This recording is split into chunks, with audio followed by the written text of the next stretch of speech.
Now, I'd like to explain right now the whole story of Adam and Eve, just to make it available and understandable to people that might not have access to the Bible.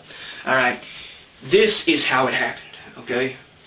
First, God made everything, okay? He just made everything, and He made this big garden that was earth, alright? And then He put, He put Adam and Eve in the garden, okay?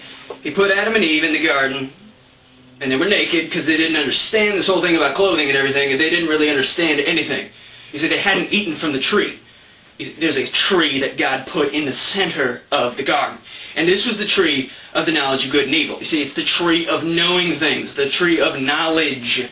Now, they didn't eat from the tree yet, because God told them not to. You see, He put the tree there, and He told them, listen, all right, He walked, you have to understand something, that God was omniscient and omnipresent and all this stuff. You know, He was everywhere and knew everything and could see everything. But when He created, you know, the garden, He just kind of condensed down into a being, you know. So you can read the Bible if you want, or you could just take it from me. He you know, condensed down to a person, all right?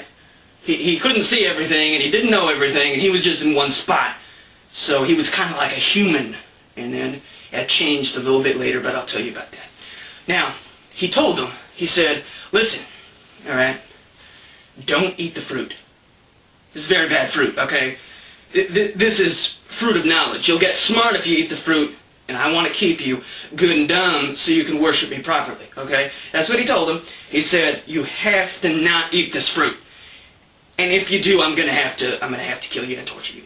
And I'm going to have to torture your children and your children's children and kill them. And, you know, I'm just going to have to kill billions of human beings and torture them. You know, I'm going to have to do it, you know, by bringing death into the world. You see, there's no death right now, but if you eat the fruit, I'm going to have to bring all kinds of death into the world. All right, you feel fine now, but just wait. Just wait. If you eat the fruit, you're going to suffer. You're all going to suffer. Billions are going to suffer if you eat the fruit. So just don't eat the fruit, stay good and ignorant like I made you, and it'll be okay. All right. And then He walked away. You know, He had better things to do anyway. So He walked away, and then the devil, Satan, he entered the garden, you see. But he didn't just come as himself, because that would be a dead giveaway. He chose a disguise, you see. And he disguised himself as a talking snake with legs, you see. So this talking snake with legs that was really Satan in disguise, he walks up to Adam and Eve, specifically Eve, and says these horrible things, vile, disgusting things. He says things to her like, knowledge is good. He even says things so just vile, like being ignorant is not good. He even says things like, educating yourself is a good thing. Now, Eve was trying to stick to what God said. Eve tried to tell Satan, listen, knowledge is not a good thing. God made me good and stupid so I could worship Him properly. And if I eat this fruit, I'm going to be smart. I'm going to know things. God doesn't want that.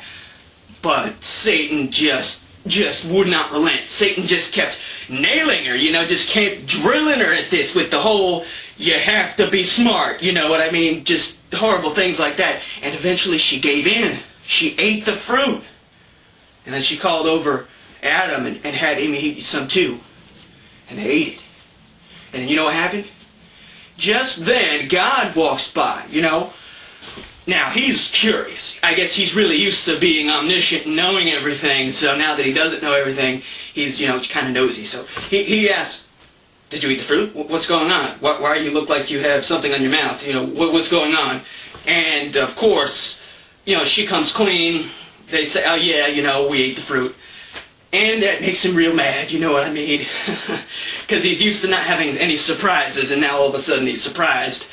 You know, because he expected that they wouldn't eat the fruit when he walked away, but they did, alright? And he couldn't see this whole Satan disguised as a talking snake thing. He didn't see that coming. Just kind of blindsided him. So he got real mad, and he said, you know what, I have to do this. I'm going to have to bring death. I'm going to have to kick you out of the garden. Sorry, there's nothing I can do about it. And that's not all he did either. No. He looked at Satan, you know, disguised as a talking snake with legs. He looked at, well, he didn't look at Satan. He actually didn't really care about Satan. But he looked at the disguise Satan was wearing, you see. He looked at that snake that Satan had possessed, and he was furious. He was furious. He said, you know, how could you let yourself be possessed by Satan by no, by no fault of your own? I mean, it wasn't your fault, but still I'm mad, you know what I mean? And he said to this snake, you know, I'm going to have to take your legs away. I don't have a choice. I'm going to take your legs away. It says right there, it says that from now on, you're going to have to crawl on your belly and eat dust for the rest of your life. Alright? And he did.